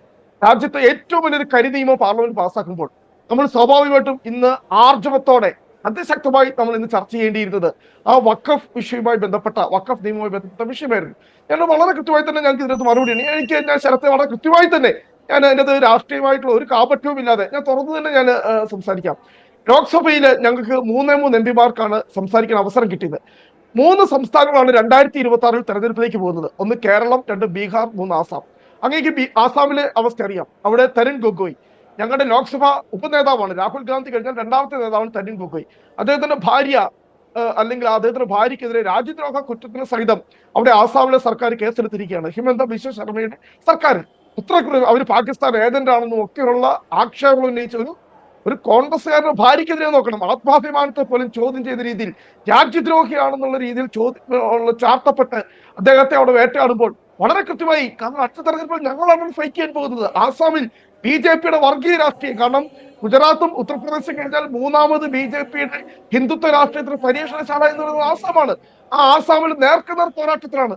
അപ്പോൾ വളരെ കൃത്യമായി തന്നെ ആസാമിന്റെ രാഷ്ട്രീയത്തിന് സന്ദേശം നൽകുന്നതിന് വേണ്ടിയിട്ടാണ് അവിടെ തരുൺ ഗൊഗോയ് സംസാരിച്ചത്. 2024 തെരഞ്ഞെടുപ്പ് നടക്കാൻ പോകുന്നു. നമുക്ക് വളരെ വ്യക്തമായിട്ട് ചെയ്യാം. CPM-ഉം കോൺഗ്രസുമാണ് ഇന്നത്തെ പ്രധാനപ്പെട്ട പാർട്ടികളെങ്കിലും അതിനിടയിലൂടെ ഒരു കടന്നു സംശയം, ഒരു വരുന്ന ചെറിയ BJP. സംശയം. അതായത് നിങ്ങൾ ഒന്നുകിൽ പറഞ്ഞു വരുന്നത് രാഹുൽ ഗാന്ധിയേക്കാൾ ഈ വിഷയങ്ങൾ അവതരിപ്പിക്കാൻ കഴിയുന്ന യോഗ്യന്മാരായ ആളുകൾ കോൺഗ്രസിലുണ്ട്, അതുകൊണ്ട് ഞങ്ങൾ അവരെ ഏൽപ്പിച്ചു. നിങ്ങൾക്ക് ഒരുപക്ഷെ നിങ്ങളുടെ നേതാവിൽ ആത്മവിശ്വാസക്കുറവുണ്ടാകാം, അദ്ദേഹത്തിനുണ്ടാകാം. ഇതാണ് അതിലൊരു പ്രശ്നം. രണ്ടാമത്തെ പ്രശ്നം എന്താണെന്നറിയോ? ഈ പ്രതിപക്ഷ നേതാവ് പദവിയെ അദ്ദേഹം വെറും ആലങ്കാരികമായി കാണുന്നു എന്നുള്ളതാണ്. ഞാൻ പറഞ്ഞത് ഇത് കോൺഗ്രസിന്റെ പ്രശ്നം മാത്രമല്ല റോണി. ഇന്ത്യ എന്ന മുന്നണിയെ നയിക്കാൻ കോൺഗ്രസ് ശേഷിയില്ല എന്ന് ഈ മുന്നണിക്കകത്തെ തന്നെ മറ്റു പാർട്ടികൾ, ഞാൻ ഇടതു പാർട്ടികളെ വെച്ചിട്ടല്ല പറഞ്ഞത്, അവരങ്ങനെ ഒരു വിഷയം ഉന്നയിച്ചിട്ടില്ല. അവർ മുന്നണിയുമായി സഹകരിക്കുമ്പോൾ പോലും അവർ ആ മുന്നണിയുടെ ഭാഗമല്ല. പക്ഷേ മുന്നണിയുടെ ഭാഗമായി നിൽക്കുന്നവർ, മുന്നണിയുടെ ഭാഗമാകാതെ കോൺഗ്രസിൻ്റെ നേതൃത്വത്തിലുള്ള വിയോജിപ്പ് കൊണ്ട് തന്നെ മാറി നിൽക്കുന്ന ആളുകളുണ്ട്. ഇവരെല്ലാവരും കോൺഗ്രസ് അത് നയിക്കുന്നതിൽ വളരെ വളരെ വളരെ വീക്കാണ്, വളരെ ക്ഷീണിതമായ നിലയിലാണ് കോൺഗ്രസ് അത് നയിക്കുന്നതെന്ന് പറയുന്ന പാർട്ടികൾ ആ മുന്നണിക്കകത്തുണ്ട്. അവരുടെ വാദത്തെ ശരിവെക്കുകയില്ല. ഞാൻ പറഞ്ഞ രണ്ട് കാര്യങ്ങൾ: ഒന്ന്, രാഹുലിനേക്കാൾ യോഗ്യന്മാർ വേറെയാണെന്ന് നിങ്ങൾ തന്നെ ധരിക്കുന്നു ഈ ചർച്ചയിൽ പങ്കാളികളാകാൻ. രണ്ട്, പ്രതിപക്ഷ നേതാവ് പദവി വെറും ആലങ്കാരികമായി മാത്രം അദ്ദേഹവും അദ്ദേഹത്തിൻ്റെ പാർട്ടിയും കാണുന്നു. ആളുകൾ ധരിക്കില്ലേ അങ്ങനെയൊക്കെ? അവരെ കുറ്റം പറയാൻ കഴിയുമോ റോണി? ശരത്തെ, എനിക്ക് ശരത്തും ഡോക്ടർ ലാലും പറയുന്നത് മനസ്സിലാവുന്നുണ്ട്. പക്ഷെ ഇവിടെ ജയിക്ക് വന്ന് അദ്ദേഹം എന്തൊക്കെ കാര്യങ്ങളാണ് പറഞ്ഞത്. അദ്ദേഹത്തിന്റെ 10 മിനിറ്റ് പ്രസന്റേഷനിൽ അദ്ദേഹം BJP RSSന്റെ എതിരെ ഒന്നും പറഞ്ഞത് ഞാൻ കേട്ടില്ല. അദ്ദേഹം പറഞ്ഞു കോൺഗ്രസിനെതിരെ. അദ്ദേഹം ഉന്നയിച്ച ഏറ്റവും വലിയ ആരോപണം എന്താണെന്നറിയോ? ഒരു വശത്ത് ജമാഅത്തെ ഇസ്ലാമി, ഒരു വശത്ത് RSS, ഒരു വശത്ത് പിന്നെ SDPI എല്ലാം കൂടെ കൂടിയുള്ള ഒരു അവിയൽ മുന്നണി ആണ് കോൺഗ്രസ് എന്ന നിലപാട്. ഞാൻ ഒറ്റ കാര്യം ചോദിക്കട്ടെ, അങ്ങനെയെങ്കിൽ രാഹുൽ ഗാന്ധിയുടെ നേതൃത്വത്തിൽ ഇന്ത്യ മുന്നണി പിന്നെ യോഗം വിളിച്ചു കൂട്ടിയപ്പോൾ ഇന്ന് അതിന് നേതൃത്വം നൽകിയത് പ്രതിപക്ഷ നേതാവ് രാഹുൽ ഗാന്ധി ആയിരുന്നല്ലോ. CPM-ന് ഇതായിരുന്നു നിലപാടുകൾ. നിങ്ങൾ എന്തിനാണ് ഇന്ത്യ മുന്നണിയുടെ യോഗത്തിൽ പങ്കെടുത്തത്? ഞാൻ ഒരു കാര്യം കൂടെ ഇവിടെ ശരത്തോട് ചോദിച്ചിട്ടുണ്ട്. 7-ാം തീയതി 8-ാം തീയതി ഇനി 3 ദിവസം കൂടെ ഉള്ളൂ.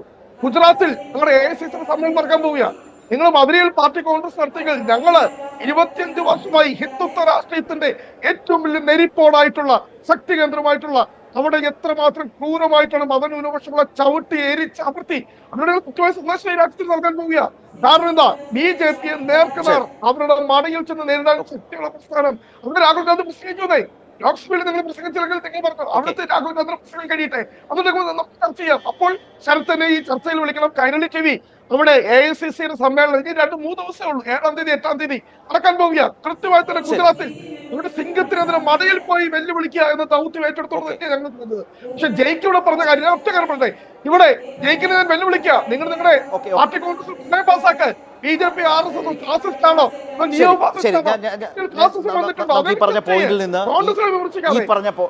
ശരി റോണി, റൈറ്റ്. ഈ പറഞ്ഞ പോയിന്റിൽ നിന്ന് എന്താ ജയിക്കിലേക്ക് തന്നെയാണ് പോകുന്നത്. ജയിക്ക്, ഇതിലൊരു പ്രശ്നം. ഇപ്പം ഞാനോ ലാലോ ഈ ഒരു സംശയങ്ങൾ ചോദിക്കുന്നതിൽ റോണിക്ക് പരിഭവമില്ല.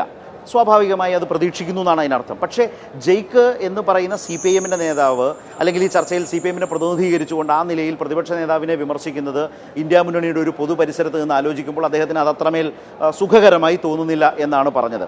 രണ്ടാമത്തെ കാര്യം, ഇതാണോ ചർച്ച ചെയ്യേണ്ടത് എന്ന നിലയിലേക്ക് വരുന്നുണ്ട്. കാരണം ഞാൻ പറയുന്നത് എന്താണെന്ന് വെച്ചാൽ, കേന്ദ്ര സർക്കാർ വളരെ ആസൂത്രിതമായി, ഏറ്റവും വിഷലിപ്തമായി, വളരെ വർഗീയമായി ന്യൂനപക്ഷങ്ങളെ ആകെ വളരെ ദുർബലപ്പെടുത്തും വിധത്തിലേക്ക് തന്നെ മുന്നോട്ട് പോകുമ്പോൾ അത് അവരുടെ നിലപാടുകൾ അവരുടെ ഭാഗത്തു നിന്ന് വളരെ കർക്കശമായ ഒരു നടപ്പാക്കുകയാണ്. ആ ബില്ലിലെ വ്യവസ്ഥകളെക്കുറിച്ച് ചർച്ച ചെയ്യുന്നതിനപ്പുറം അത് നടപ്പാക്കാൻ ശ്രമിക്കുമ്പോൾ അതിനെതിരായ പോരാട്ടം എവിടം വരെ എത്തി എന്നുള്ള ഒരു വലിയ ആലോചന സത്യത്തിൽ സമൂഹത്തിൽ ആളുകൾ ചിന്തിക്കുന്നുണ്ട്. അതുകൊണ്ടാണ് അങ്ങനെ തന്നെ ചിന്തിച്ചും ഈ ചർച്ചയിലേക്ക് നമ്മൾ മുന്നോട്ട് പോകുന്നത്. പക്ഷേ ജയിക്ക് ഉന്നയിച്ച വിമർശനങ്ങളിൽ അദ്ദേഹത്തിന് ചില അപാകതകൾ കാണുന്നുണ്ട്. താങ്കളത് കേട്ടിട്ടുണ്ടാവുമല്ലോ കുറേയെങ്കിലുമൊക്കെ. രണ്ട്, ഈ CPM-ൻ്റെ പാർട്ടി കോൺഗ്രസ് മുന്നോട്ട് വെച്ച വളരെ പ്രധാനപ്പെട്ട ഉദ്ഘാടന ദിവസം തന്നെ കൊടുത്തൊരു പൊളിറ്റിക്കൽ മെസ്സേജ് യോജിച്ച പോരാട്ടം എന്നുള്ളതാണ്. ആ യോജിച്ച പോരാട്ടം എന്ന് പറയുന്നത് ഇടതുപക്ഷ പാർട്ടികളുടെ മാത്രം ഉത്തരവാദിത്വമല്ല, എല്ലാ മതനിരപേക്ഷ പാർട്ടികളുടെയും കൂടി, ജനാധിപത്യ പാർട്ടികളുടെയും കൂടി, സംഘപരിവാർ വിരുദ്ധ പാർട്ടികളുടെ ഉത്തരവാദിത്വമാണ്. ആ യോജിച്ച പോരാട്ടത്തെ അല്പം ദുർബലപ്പെടുത്തുന്ന വിധത്തിലേക്ക് ഈ നിസ്സംഗതയും മൗനവും മാറിയിട്ടുണ്ടോ? ജയിക്ക്. തീർച്ചയായിട്ടും ഞാൻ അങ്ങയുടെ ചോദ്യത്തിൻ്റെ മറുപടിയിലേക്ക് വരാം. പക്ഷെ തൊട്ട് മുമ്പ് എന്നെ അത്ഭുതപ്പെടുത്തി കളഞ്ഞ യഥാർത്ഥത്തിൽ കോൺഗ്രസിൻ്റെ പ്രതിനിധി. ഞാൻ മനസ്സിലാക്കുന്നത് അദ്ദേഹം കൈരളിയുടെ ചർച്ചയിൽ നിരന്തരം പങ്കെടുക്കുന്നു എന്നുള്ളതാണ് അദ്ദേഹം തന്നെ അവകാശപ്പെട്ടത്. ഉണ്ടായിരിക്കാം, സ്വാഗതാർഹമായൊരു കാര്യമാണ്. എനിക്കതിൽ നിറഞ്ഞ സ്നേഹത്തോടെ സന്തോഷത്തോടു കൂടെയും അത്തരം പ്രതികരണത്തെ ഞാൻ സ്വീകരിക്കുന്നു. പക്ഷേ അങ്ങനെ ഒരു മനസ്സുള്ളയാൾ, അല്പം ഹൃദയവിശാലതയുണ്ട് എന്ന് സ്വയം അവകാശപ്പെടുന്നയാൾ എന്തുകൊണ്ടാണ് ഞാൻ ഉന്നയിച്ച വിമർശനത്തിലെ ഹൃദയത്തെ അല്ലെങ്കിൽ അതിൻ്റെ കാമ്പിനെ കാണാതെ പോയത്? എന്താണ് ഞാൻ ഉന്നയിച്ച വിമർശനം? RSS മുതൽ SDP വരെയുള്ളവരെ സമൂഹം ഒരേ മനസ്സോടുകൂടെ നമ്മുടെ സാമൂഹ്യ ജീവിതത്തിൻ്റെ ഏഴയലത്ത് നിങ്ങളെപ്പോലുള്ള വർഗീയവാദികൾക്ക് പ്രവേശനമില്ല എന്ന് പറഞ്ഞ് അകറ്റി നിർത്തേണ്ട ശക്തികളാണ്. ആ അകറ്റി നിർത്തേണ്ട ശക്തികളോട് നിർഭാഗ്യവശാൽ കേരളത്തിലെ പ്രതിപക്ഷ നേതാവോ കേരളത്തിലെ അങ്ങയുടെ സഹപ്രവർത്തകരോ മാത്രമല്ല, ഇന്നത്തെ ദിവസത്തിൻ്റെ പ്രത്യേകത എന്താണ്? അങ്ങയെ ചൊടിപ്പിച്ചിട്ടുണ്ടാകാൻ അല്ലെങ്കിൽ അങ്ങേക്ക് അസ്വീകാര്യമായിട്ടുണ്ടാവുക CPM-ന്റെ ഒരു പ്രവർത്തകർ എന്ന നിലയിൽ കേരളത്തിലെ ഇന്ത്യയിലെ മറ്റേത് മതനിരപേക്ഷവാദികളോടൊപ്പം അല്ലെങ്കിൽ അവരെക്കാൾ ഒരു അല്പം കൂടുതൽ ഞങ്ങൾക്ക് നല്ല സ്വാഭിമാനം സഹർഷം ത്രസിപ്പിക്കുമാറ് സന്തോഷം തോന്നിയ ഒരു ദിവസമാണ്. കാരണം എന്താണ്? ഞങ്ങളുടെ പാർട്ടിയുടെ നിലപാടിനെ കുറിച്ച് ഓർക്കുമ്പോൾ ഞാൻ മുമ്പ് വളരെ ബോധപൂർവ്വം ഓർമ്മിച്ചെടുത്തൊരു കവിതാശകലം ഞാൻ അങ്ങയുടെ ഓർമ്മയിലുണ്ടല്ലോ. ലോകപ്രസിദ്ധ കവി കൂടെയായിട്ടുള്ള ഒട്ടറീനോ കാസ്ട്രോയുടെ കവിതയാണ്. ഏകാന്തവും ചെറുതുമായ ഒരു ജാലകണക്കെ നമ്മുടെ രാഷ്ട്രം കത്തിയമർന്നുകൊണ്ടിരുന്നപ്പോൾ നിങ്ങൾ എന്തെടുക്കുകയായിരുന്നു എന്ന ചോദ്യം വരും. To the apolitical intellectuals of my sweet country എന്ന് തുടങ്ങുന്ന കവിതാവാചകം കമ്മ്യൂണിസ്റ്റ് പാർട്ടിയുടെ നേതാവ് എന്ന നിലയിൽ മാത്രമല്ലല്ലോ, നമ്മളെല്ലാവരും പല ഡിസ്കോഴ്സുകളും ഉപയോഗിക്കുന്നതല്ലേ. ഇന്ത്യൻ മതനിരപേക്ഷ രാഷ്ട്രീയത്തിന് നേരെയുള്ള ഏറ്റവും വലിയ കടന്നാക്രമം ഉണ്ടായ ദിവസങ്ങളിലൂടെയാണ്, മണിക്കൂറിലൂടെയാണ് നമ്മൾ കടന്നു പോകുന്നത്. അവിടെ ഞങ്ങൾ എന്ത് ചെയ്തു, നിങ്ങൾ എന്ത് ചെയ്തു? ഇന്ത്യയുടെ മതനിരപേക്ഷ ചേരി ഉയർത്തുന്ന വർഗീയത എന്ന് കേൾക്കുമ്പോൾ മുട്ടിടിക്കാതെ, ശിരസ് കുനിക്കാതെ, നിശബ്ദമാകാതെ ആര് തൊണ്ടപൊട്ടുമാർ ഉച്ചത്തിൽ ശബ്ദമുയർത്തി, ആര് കൈകൾ ഉയർത്തി പ്രതിരോധം തീർത്തു, ആര് നിശബ്ദത പോകാതെ കരുത്തോടു കൂടെ ചലനങ്ങൾ സൃഷ്ടിച്ചു? ആ ചോദ്യത്തിന് മുമ്പിലാണ് ഇന്ത്യൻ പ്രതിപക്ഷ നേതാവ്, ലീഡർ ഓഫ് ഒപ്പോസിഷൻ എന്ന നമ്മുടെ പ്രതിപക്ഷ നേതാവ് നിരാശജനകമായ നിശബ്ദത പോകി. അദ്ദേഹം ശബ്ദിച്ചില്ല. വയനാട് പാർലമെന്റ് അംഗം ആ സദസ്സിലേക്ക് പോലും വന്നില്ല. നമ്മുടെ നാട് ആഗ്രഹിക്കുന്ന പ്രതിരോധത്തെ, പ്രതിഷേധത്തെ സംഘപരിവാർ രാഷ്ട്രീയത്തിന് മുമ്പിൽ മുട്ടിലിഴഞ്ഞ് നിശബ്ദരാക്കി മാറ്റി അതിന് കൈകൊടുക്കുന്ന വർഗീയതയുമായി സമരസപ്പെടുന്ന അങ്ങേയറ്റം പരിഹാസ്യമായ നിലപാടല്ലേ കോൺഗ്രസ് സ്വീകരിച്ചത്? അതിൽ ഞങ്ങൾക്ക് നിരാശയുണ്ട്. ഞങ്ങൾ ആഗ്രഹിക്കുന്നത് ഞങ്ങളെ പോലെ തന്നെ അതിശക്തമായ വിമർശനം ഉന്നയിച്ച മറ്റു പാർട്ടികൾ പാർലമെന്റിലുണ്ടല്ലോ, അവരെ പോലെ ഇന്ത്യൻ പ്രതിപക്ഷ നേതാവ്, അത് തൊട്ടുമുമ്പ് ആദരണീയനായ ശ്രീ ലാൽകുമാർ സൂചിപ്പിച്ചതുപോലെ ലീഡർ ഓഫ് ഒപ്പോസിഷൻ എന്ന് പറയുന്നത് കോൺഗ്രസ് ഒറ്റയ്ക്ക് പോരാടി നേടിയതാണോ? ഹൃദയത്തിൽ തൊട്ട് ഏതെങ്കിലും ഒരു കോൺഗ്രസ് പ്രവർത്തകർ പറയാൻ കഴിയുമോ? നമ്മുടെ മുമ്പിലുണ്ടല്ലോ CPM-ന്റെ മൺമറഞ്ഞു പോയ ഞങ്ങളുടെ പാർട്ടിയുടെ ജനറൽ സെക്രട്ടറി സഖാബ് സീതാറാമിന്റെ ഒന്നാമത്തെ അനുശോചന യോഗം ഡൽഹി താൽക്കത്തോറ സ്റ്റേഡിയത്തിൽ സംഘടിപ്പിക്കപ്പെടുമ്പോൾ ആമുഖ പ്രഭാഷകൻ ഈ LOP ആണ്, ലീഡർ ഓഫ് ഒപ്പോസിഷൻ ആണ്. എന്താണ് പറഞ്ഞത്? ഈ കൂട്ടായ്മ രൂപീകരിക്കാൻ ഞങ്ങൾക്ക് പ്രതിസന്ധി ഉണ്ടായിരുന്നു. ഞങ്ങൾക്ക് മുമ്പിൽ സൃഷ്ടിക്കപ്പെട്ട പ്രതിസന്ധികൾക്കിടയിൽ ഒരു പാലം എന്നതുപോലെ ഈ മതനിരപേക്ഷ കൂട്ടായ്മയെ പരിമിതികളോടുകൂടെ യാഥാർത്ഥ്യമാക്കിയ ആളുടെ പേരാണ് സഖാബ് സീതാറാം എന്ന് പറഞ്ഞത്. ഞങ്ങളല്ല, അങ്ങ് സൂചിപ്പിച്ച ഇന്ന് നിശബ്ദത പോകിയ ഇന്ത്യൻ മതനിരപേക്ഷ ചേരിയെ നിരാശയുടെ പടുകുഴിയിലേക്ക് തള്ളിവിട്ട നമ്മുടെ പ്രതിപക്ഷ നേതാവാണ്. ആ നിശബ്ദത ഉണ്ടാകാൻ പാടില്ല. അത് ഞങ്ങളുടെ നിലപാടാണ്. വർഗീയത എന്ന് കേൾക്കുമ്പോൾ വയനാട്ടിൽ കാണിച്ചതുപോലെ മുസ്ലിം ലീഗിന്റെ പതാക 4 മടക്കി പോക്കറ്റിൽ വെക്കാൻ പാടില്ല. ഗോൾവൽക്കറെ കാണുമ്പോൾ കുനിഞ്ഞു നിന്ന് ജന്മദിന വാർഷികം ആഘോഷിക്കാൻ നിലവിളക്ക് കൊളുത്തി ഗോൾവൽക്കർക്ക് കൈയടിക്കുന്ന പ്രതിപക്ഷ നേതാവ് കോൺഗ്രസിനുള്ളിൽ ഉണ്ടാകാൻ പാടില്ല. ശാഖയ്ക്ക് കാവൽ കടന്നു എന്ന് പറയുന്നയാൾ KPCC-യുടെയും ഒരു പ്രദേശ് കോൺഗ്രസ് കമ്മിറ്റിയുടെയും പ്രസിഡന്റായി മാറാൻ പാടില്ല. അത് പറയുമ്പോൾ അങ്ങേക്ക് അനിഷ്ടമുണ്ടായാൽ ആ അനിഷ്ടം അങ്ങ് പോട്ടെ എന്ന് വെക്കും. കാരണം എന്താണ്? അത് മതനിരപേക്ഷ ചേരിയുടെ ആവശ്യമാണ്. കോൺഗ്രസിനുള്ളിൽ പോലും ഉണ്ട് എന്ന് ഞങ്ങൾ ഇപ്പോഴും വിശ്വസിക്കുന്ന RSS വിരുദ്ധരായ, വർഗീയ വിരുദ്ധരായ, മതനിരപേക്ഷ രാഷ്ട്രീയം ഉയർത്തിപ്പിടിക്കുന്നവരുടെ സാധാരണക്കാരായ കോൺഗ്രസ് പ്രവർത്തകരുടെ അടക്കം ആവശ്യമാണ്. അത് പറയുമ്പോൾ അങ്ങേക്ക് പൊള്ളിയാൽ ആ പൊള്ളലങ്ങ് ഉണ്ടാവട്ടെ എന്ന് വെക്കുകയെ എന്നെ പോലുള്ളവർക്ക് നിവൃത്തിയുള്ളൂ. അങ്ങ് അതിൽ കോപാകുലനാവേണ്ട കാര്യമില്ല. പിന്നെ ഇവിടെ സൂചിപ്പിച്ചല്ലോ എത്രയെത്ര അനുഭവങ്ങൾ നമുക്ക് മുമ്പിലുണ്ടായി ഈ സമീപ ദിവസങ്ങളിൽ. ആകെ മണിപ്പൂരിൽ മാത്രമല്ലല്ലോ, ഇന്ന് ജബൽപൂരിൽ ഉണ്ടായതുപോലെ ലോകത്തിന് മുമ്പിൽ ഇന്ത്യ ശിരസ് കുനിക്കേണ്ട എത്ര ആക്രമണങ്ങൾ ഇന്ത്യയിലെ ക്രിസ്ത്യൻ സമുദായത്തിന് നേരെ ഉണ്ടായി. എന്തായിരുന്നു അതിനെ സംബന്ധിച്ച് ഉയർന്നു വന്ന ശ്രദ്ധേയമായ പ്രതികരണങ്ങളുടെ ഒരു സ്വഭാവം? കേരളത്തിന്റെ മുഖ്യമന്ത്രി ഈ പാർട്ടി കോൺഗ്രസിൽ സെമിനാർ സെഷനിൽ പങ്കെടുക്കൊണ്ടിരിക്കുന്നതിന്റെ നടുവിൽ പോലും അദ്ദേഹം പ്രതികരിച്ചില്ലേ? ജബൽപൂരിലുണ്ടായ ഈ ആക്രമണങ്ങളെ തള്ളിപ്പറഞ്ഞുകൊണ്ട് അതിന്റെ പിന്നിലുള്ള സംഘപരിവാർ രാഷ്ട്രീയത്തെ തുറന്നു കാണിക്കണമെന്നും അവരെ ഒറ്റപ്പെടുത്തണമെന്നും പറഞ്ഞുകൊണ്ട്, അപ്പോൾ എമ്പുരാൻ മുതൽ ക്രിസ്ത്യൻ സമുദായ വിശ്വാസികൾ മുതൽ വഖഫ് വരെ നിരവധി വിഷയങ്ങളിൽ കേരളം മുതൽ ജബൽപൂർ മുതൽ രാജ്യതലസ്ഥാനത്ത് പാർലമെന്റ് വരെയുള്ള എല്ലാ കേന്ദ്രങ്ങളിലും ഇന്ത്യൻ സംഘപരിവാരം ഒരു വർഗീയ രാഷ്ട്രമാക്കി ഇന്ത്യയെ മാറ്റാൻ വേണ്ടിയിട്ടുള്ള പണിപ്പുരയിലാണ്. അവിടെ ഞങ്ങളും നിങ്ങളും എന്ത് ചെയ്യണം? നമ്മൾ ഒരുമിച്ച് എന്തൊക്കെ വിയോജിപ്പുകൾ നിലനിൽക്കുമ്പോഴും വർഗീയതയ്ക്ക് മുമ്പിൽ ഒറ്റക്കെട്ടായി നിന്ന് വർഗീയതയെ തുരത്താനുള്ള ജോലിയിൽ ഏർപ്പെടണം. അതാണ് ഇന്ത്യ ആവശ്യപ്പെടുന്ന രാഷ്ട്രീയ പ്രവർത്തനം. അവിടെ നിശബ്ദരായി, അവധിയെടുത്ത് നിർനിമേഷരായി മുട്ടിലിഴഞ്ഞാൽ വർഗീയതയുടെ കാര്യമായി മുമ്പോട്ടേക്ക് പോകും. തിരിച്ചടിയും പോർന്ന് നിൽക്കുന്നത് മതനിരപേക്ഷ ചേരിക്കാണ്. അത് ചിന്തിക്കാനുള്ള ഹൃദയവിശാലത അങ്ങേക്ക് ഉണ്ടാകണം എന്നാണ് എനിക്ക് അഭ്യർത്ഥിക്കാനുള്ളത്.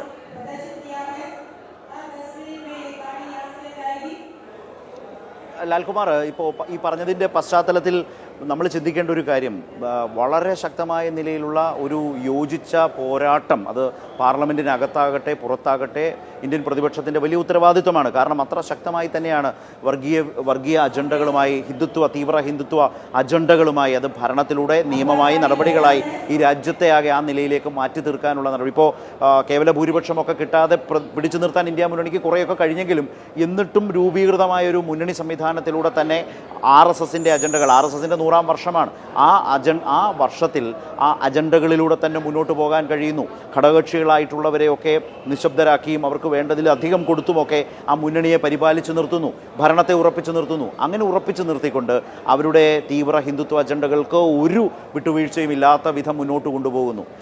ഒരുപക്ഷെ ഈ 3-ാം ടേമിലും ഇതുവരെയുള്ളൊരു അനുഭവം വെച്ച് നോക്കിയാൽ മുമ്പ് കഴിഞ്ഞ 2 തവണ നടത്തിയതുപോലെ തന്നെയാണ് മോദി ഭരണകാലത്ത് ഈ BJP ഭരണത്തിൽ ഈ കാര്യങ്ങളിൽ അവരുടെ ഒരു മുന്നോട്ട് പോക്ക്. അപ്പോൾ അതിനെ നേരിടുമ്പോൾ പക്ഷേ മറ്റൊരു വലിയ വ്യത്യാസം ഉണ്ടായത് 50-ൽ താഴെ സീറ്റുകൾ ഉണ്ടായിരുന്ന കോൺഗ്രസ് 100 സീറ്റിലേക്ക് വന്നു. കോൺഗ്രസിന് പ്രതിപക്ഷ നേതൃസ്ഥാനം കിട്ടി.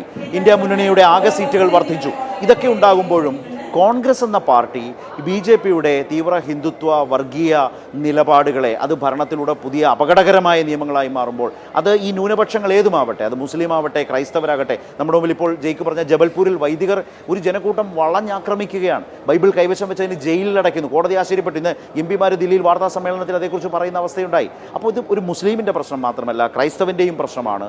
ന്യൂനപക്ഷങ്ങളാകെ ആ വിധത്തിലേക്ക് വേട്ടയാടപ്പെടുന്ന ഒരു കാലത്തിലേക്ക് അവർക്ക് ഭരണഘടന ഉറപ്പ് നൽകുന്ന അവകാശങ്ങളും സംരക്ഷണവും അട്ടിമറിക്കപ്പെടുമ്പോഴേക്ക് അതിനെതിരായ ഒരു പോരാട്ടത്തിൽ ഇതല്ല, ഇതിനപ്പുറത്തേക്ക് പോകണം എന്നൊരു തിരിച്ചറിവ് എന്നാണ് കോൺഗ്രസിന് ഇനി ഉണ്ടാവുക?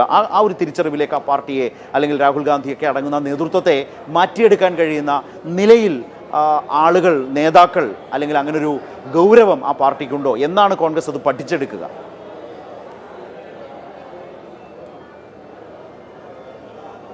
നോക്കൂ, 2014-ലെയും 2019-ലെയും തെരഞ്ഞെടുപ്പിൻ്റെ ശേഷം, പാർലമെൻറ്റ് തെരഞ്ഞെടുപ്പിന് ശേഷം യഥാർത്ഥത്തിൽ ഞാൻ പറഞ്ഞ കേൾക്കുന്നില്ലേ?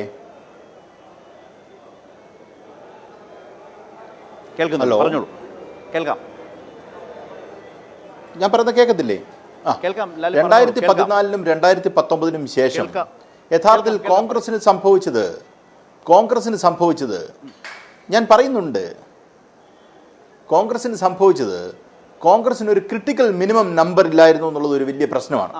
കാര്യം കോൺഗ്രസിനെ പോലൊരു ദേശീയ പാർട്ടിക്ക് അല്ലെങ്കിൽ ഇന്ത്യ മൊത്തം പടർന്ന് പന്തലിച്ച് കിടക്കുന്ന ഒരു പാർട്ടിക്ക് ആ പാർട്ടിക്ക് ക്രിട്ടിക്കൽ മിനിമം നമ്പർ കിട്ടിയില്ല എന്നുള്ളതാണ് കാര്യം. നമ്മുടെ നാട്ടിൽ നിന്ന് 15 സീറ്റുകൾ കിട്ടുകയും ബാക്കി 44-ൽ ഇന്ത്യ മൊത്തമുള്ള മഹാരാജ്യത്തിൽ നിന്ന് ബാക്കിയുള്ള സീറ്റ് കിട്ടുന്ന ഒരു അവസ്ഥയുണ്ടായി. അതിനൊരു വ്യത്യാസം വന്നത് ഈ പ്രാവശ്യത്തെ തെരഞ്ഞെടുപ്പിന് ശേഷമാണ്. 100 എന്ന് പറയുന്ന number, that is A competent number. Let's accept it, it's A competent number. അങ്ങനെയുള്ളൊരു കോമ്പീറ്റന്റ് നമ്പറിനെ, അത് ഞാൻ നേരത്തെ പറഞ്ഞതുപോലെ ആ കോമ്പീറ്റന്റ് നമ്പർ ഉണ്ടായത് കോൺഗ്രസിൻ്റെ ലോൺ എഫേർട്ട് കൊണ്ടല്ല, അല്ലെങ്കിൽ അവരുടെ സോൾ എഫേർട്ട് കൊണ്ടല്ല അതുണ്ടായത്. That is a product of the work done by many parties. എല്ലാ പാർട്ടികളും കൂടെ ചേർത്തെടുത്തതിൻ്റെ റിസൾട്ടാണ് കോൺഗ്രസിന് കിട്ടിയത്. പക്ഷെ കോൺഗ്രസ് അത് യഥാർത്ഥത്തിൽ യൂട്ടിലൈസ് ചെയ്യുന്നുണ്ടോ എന്നുള്ളതാണ് അടിസ്ഥാനപരമായ ചോദ്യം. Congress is not utilising it. I have no doubts in my mind. ഞാനത് പറയാൻ കാര്യം, നിങ്ങൾ നോക്കൂ, രാഹുൽ ഗാന്ധി സംസാരിക്കണോ വേണ്ട എന്നുള്ള വിഷയമാണല്ലോ നമ്മളിവിടെ ആദ്യം എടുത്തത്. നോക്കൂ, രാഹുൽ ഗാന്ധി സംസാരിച്ചിരുന്നു എങ്കിൽ KC വേണുഗോപാൽ സംസാരിക്കുന്നതിനെക്കാട്ടിലും വെയിറ്റ് ആ വിഷയത്തിന് കിട്ടും എന്ന് റോണി കെ ബേബിക്ക് പോലും സംശയം ഉണ്ടാവുമോ? രാഹുൽ ഗാന്ധി സംസാരിച്ചു കഴിഞ്ഞാൽ KC വേണുഗോപാൽ സംസാരിക്കുന്നതിനെക്കാട്ടിലും നാഷണൽ ഇമ്പോർട്ടൻസ് അതിന് കിട്ടും എന്നുള്ള കാര്യത്തിൽ സംശയമുണ്ടോ? നമ്മൾ ആരോടാണിത് പറയുന്നത്? നമ്മൾ ആരോടാണിത് പറഞ്ഞ് അഡ്രസ്സ് ചെയ്യാൻ ശ്രമിക്കുന്നത്? ഇന്ത്യൻ ജനതയോടാണ്. നോക്കൂ, ഇപ്പം KC വേണുഗോപാൽ സംസാരിച്ചു, തരുൺ ഗൊഗോയ് സംസാരിച്ചു, റോണി കെ ബേബി പറഞ്ഞു വന്നതിൻ്റെ ആശയം എന്താ?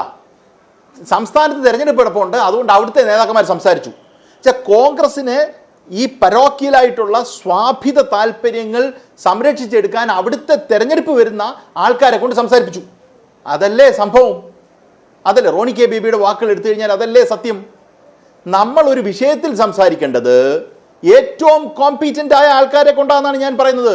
ഇപ്പം രാജ്യസഭയിൽ സീതാറാം യെച്ചൂരി ഉണ്ടായിരുന്നു എങ്കിൽ സീതാറാം യെച്ചൂരിയാണ് ആ വിഷയം CPM-ന് വേണ്ടി സംസാരിക്കേണ്ടത്. അതിന് കാരണം അത്രയും വലിയ നാഷണൽ ഇമ്പോർട്ടൻസ് ഉള്ളൊരു വിഷയമാണ്. അതൊരു ചെറിയ വിഷയമല്ല.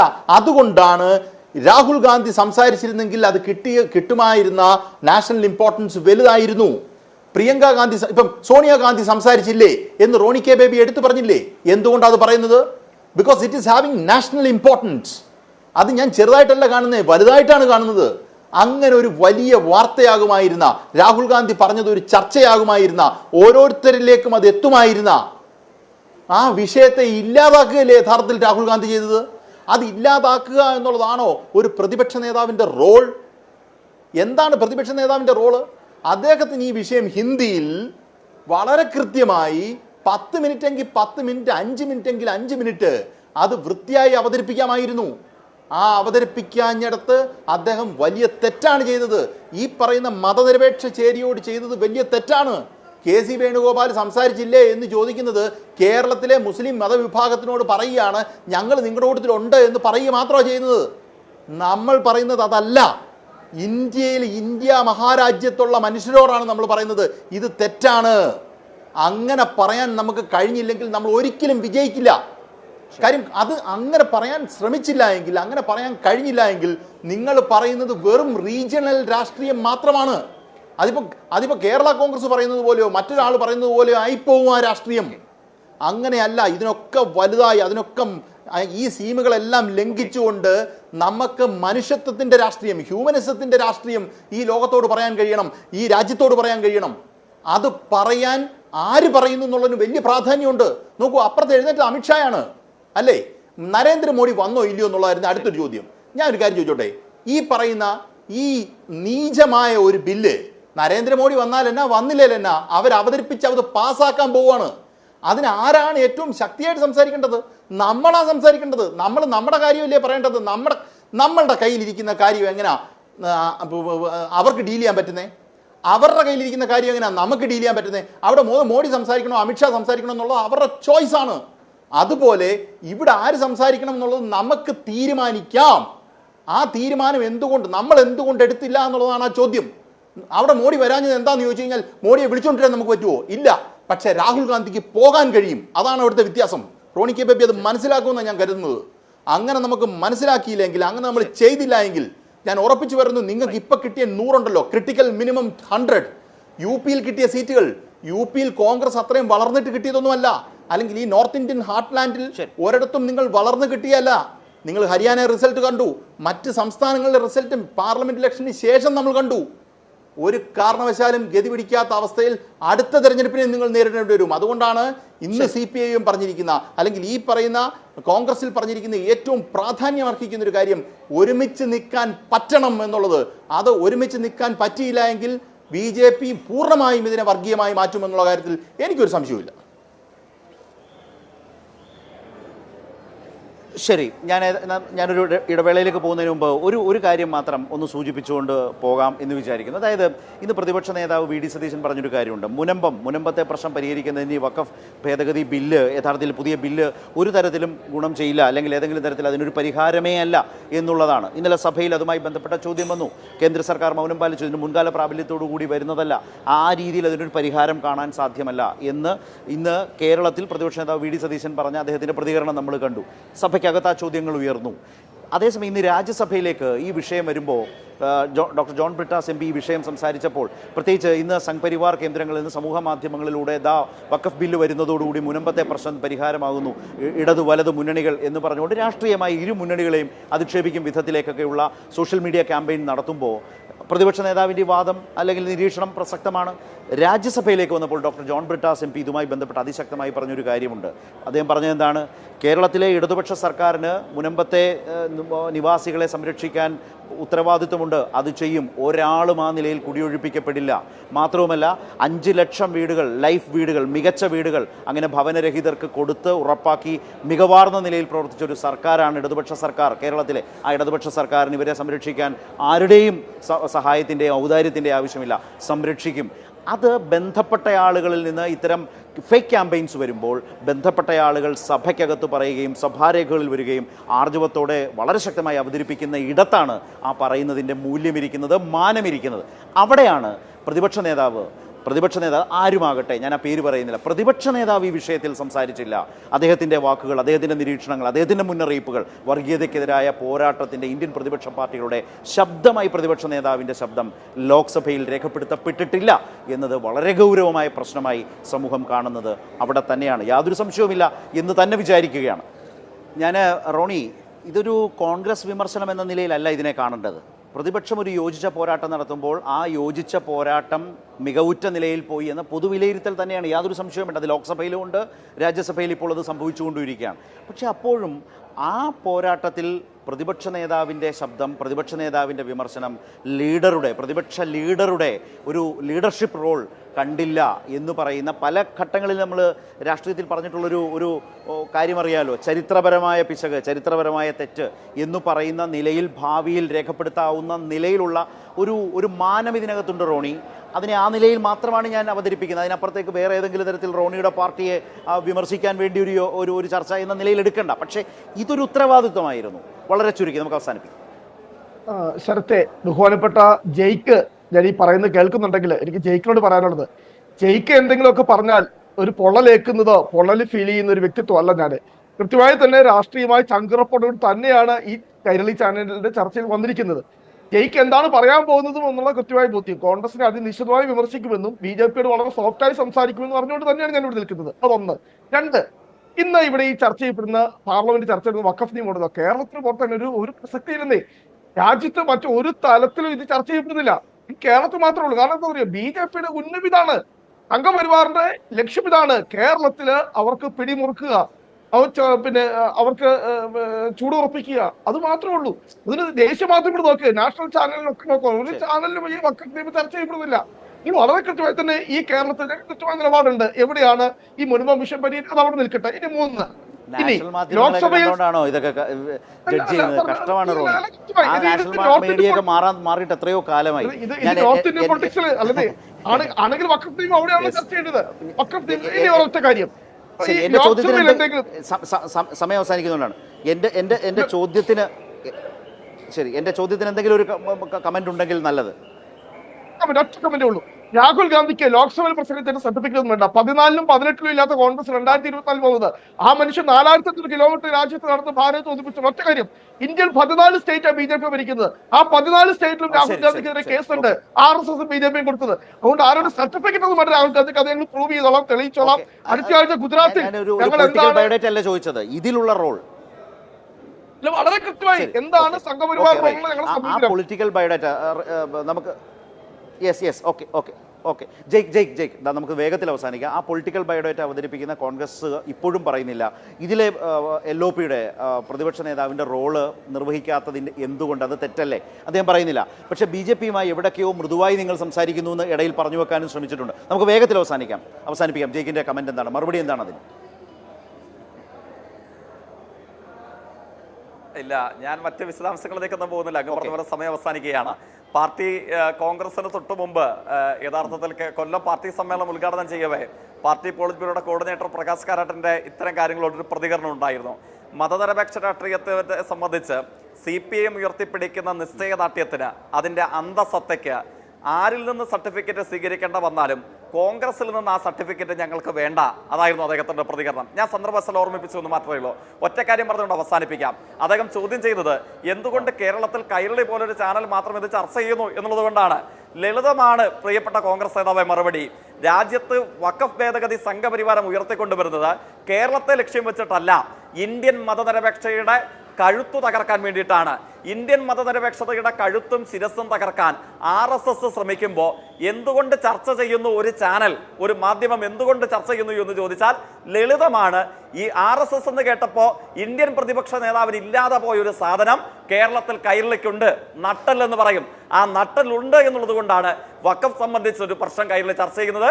കൈരളി മാത്രമല്ല, ഇന്ത്യൻ മതനിരപേക്ഷ ചേരി ഒന്നടങ്കം, ഞാൻ ആത്മാർത്ഥമായി വിശ്വസിക്കുന്നു, കോൺഗ്രസ് പ്രവർത്തകരടക്കം മതനിരപേക്ഷവാദികൾ അപൂർവമെങ്കിലും അവരെല്ലാവരും ചർച്ച ചെയ്യും, വർഗീയതയെ ചോദ്യം ചെയ്യും, മതനിരപേക്ഷ രാഷ്ട്രീയത്തിന് വേണ്ടിയുള്ള ചെറുത്തുനിൽപ്പ്, അപങ്കുര മനസ്യൂതം തുടരുക തന്നെ ചെയ്യും. ഒരു സംശയം വേണ്ടതില്ല. റൈറ്റ്. അപ്പോൾ താങ്ക് യു മൂന്ന് പേർക്കും. ഏതായാലും ഒരു കാര്യം വ്യക്തമാണ്, മതനിരപേക്ഷതയ്ക്ക് വേണ്ടി വർഗീയ വിരുദ്ധ മതനിരപേക്ഷ രാജ്യം, ആ ജനാധിപത്യ രാജ്യം അങ്ങനെ തന്നെ നിലനിൽക്കുക എന്നുള്ളൊരു വലിയ പോരാട്ടത്തിൽ ലോക്സഭയിൽ പ്രതിപക്ഷ നേതാവ് സ്വീകരിച്ച മൗനമല്ല ഞങ്ങളുടെ വഴി എന്ന് വീണ്ടും പറയേണ്ടതായി വരുന്നുണ്ട്. അതുകൊണ്ട് തന്നെയാണ് അത് ഓർമ്മിപ്പിക്കുന്നത്. ആ പോരാട്ടം വളരെ ശക്തമായി പ്രതിപക്ഷ പാർട്ടികൾ മുന്നോട്ട് കൊണ്ടുപോകേണ്ടതുണ്ട്. അത് രാജ്യം ആഗ്രഹിക്കുന്നുണ്ട്, രാജ്യം നിങ്ങളെ ശ്രദ്ധിക്കുന്നുണ്ട് എന്നതുകൊണ്ട് തന്നെയാണ് ചില വീഴ്ചകൾ അല്ലെങ്കിൽ ചില പോരായ്മകൾ കാണുമ്പോൾ അത് ചർച്ചയ്ക്ക് ആധാരമാക്കുന്നത്. അത് യോജിച്ച പോരാട്ടം എന്ന ജനാധിപത്യ ആവശ്യത്തെ കൂടുതൽ ശക്തമായി ഒരുമയോടെ ഐക്യത്തോടെ ശക്തമായി മുന്നോട്ട് കൊണ്ടുപോകണം എന്നുള്ളിടത്ത് നിന്നുകൊണ്ടാണ് അക്കാര്യങ്ങളാകെ ഇത്രയും നേരം സംസാരിച്ചത് എന്നുകൂടി പറഞ്ഞുകൊണ്ട് അവസാനിപ്പിക്കുന്നു. മൂന്ന് പേർക്കും വളരെയധികം നന്ദി.